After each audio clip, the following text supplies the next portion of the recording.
Urvashi മാമിനെ as an actress നമുക്ക് എല്ലാവർക്കും അറിയാവുന്നതാണ്.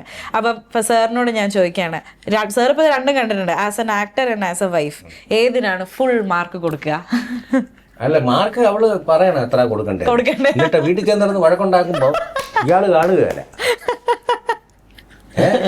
ശരിയല്ലേ പറഞ്ഞ, രണ്ടെണ്ണം കുറഞ്ഞു എന്ന് പറഞ്ഞാലേ പുളിശ്ശേരിക്ക് ചിലപ്പം കടുവ് കൊടുക്കത്തില്ല. ഓ, അങ്ങനെയാണ് ചേച്ചി ഉണ്ടാക്കുന്നതിൽ ഏറ്റവും ഇഷ്ടപ്പെട്ട ഫുഡ് എന്തുവാ? ചേച്ചി ഇഷ്ടപ്പെടുന്ന ചേച്ചി ഉണ്ടാക്കുന്ന ആഹാരം ബാലൻസ് വന്നാൽ ഞങ്ങൾ ജോലിക്കാരെ കൊണ്ടുപോലും കഴിപ്പിക്കത്തില്ല.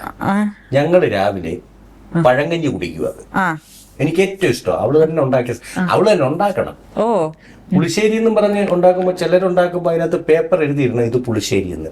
സാമ്പാർ എന്ന് വെച്ചാൽ രസത്തിനകത്ത് അതല്ല, അവൾ ഉണ്ടാക്കുന്ന സാധനം. അതായത് ഞങ്ങള് പിറ്റേന്ന് ഞങ്ങൾ രണ്ടുപേരുടെ കഴിക്കും. അതാണ് എനിക്ക് എന്റെ മനസ്സിൽ എനിക്ക് ഏറ്റവും ടേസ്റ്റി ആയിട്ട് തോന്നുന്നത്. എല്ലാ കാര്യങ്ങളും കാരണം നമുക്ക് സമയമില്ലായിരുന്നു. നാടൻ രീതിയിലുള്ള നമ്മുടെ നാട്ടിലെ തമിഴ് ഭക്ഷണമായാലും തെലുങ്കായാലും നമ്മുടെ നാടൻ രീതിയിലുള്ളതൊക്കെ ഉണ്ടാക്കുകയും ചെയ്യും. രണ്ടമ്മൂമ്മമാരുടെ ശിക്ഷണത്തിൽ വളർന്നതാണ്. വീട്ടിൽ പണിയെടുക്കാനൊക്കെ നിവർത്തിയില്ല. സിനിമയൊക്കെ അവിടെ ഭാഗത്ത് നിൽക്കും മക്കളെ, വീട്ടിൽ ചെന്ന് കയറേണ്ടത് അഞ്ഞു പോരെ അന്നരയ്ക്ക് അങ്ങനെ പറയുന്ന അമ്മമാരുടെ വീട്ടിലാ. മദ്രാസിലും കൂട്ടുകുടുംബമായിരുന്നു. അപ്പൊ അതുകൊണ്ട് എനിക്ക് ചൂടുവെള്ളം ഉണ്ടാക്കാൻ അറിയാം, മുട്ട ഓംലെറ്റ് ഉണ്ടാക്കാൻ അറിയാം. സത്യമാണ്, ഇവിടുത്തെ പിള്ളേരുടെ ചുമട് ചുമക്കുന്നതിനിടയ്ക്ക് പാചകം കൂടെ ചെയ്യാൻ അതുങ്ങൾക്ക് നേരമില്ല. പക്ഷെ ഞങ്ങൾക്ക് ആ സമയമൊക്കെ ഉണ്ടായിരുന്നല്ലോ നല്ലൊരു ബാല്യം.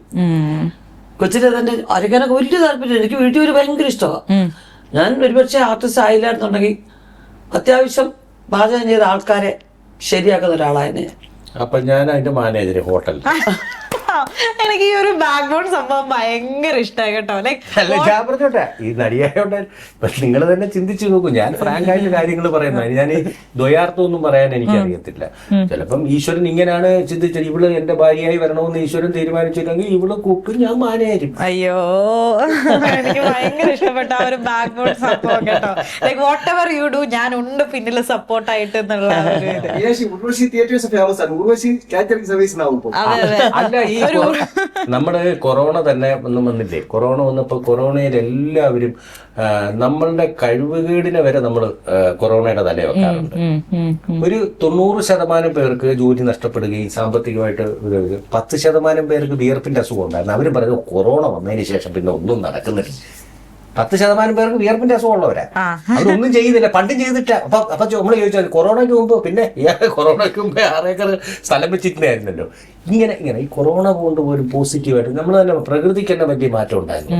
അതേപോലെ ഞാൻ അറിയപ്പെടുന്ന ഒരു കുക്കുമായി.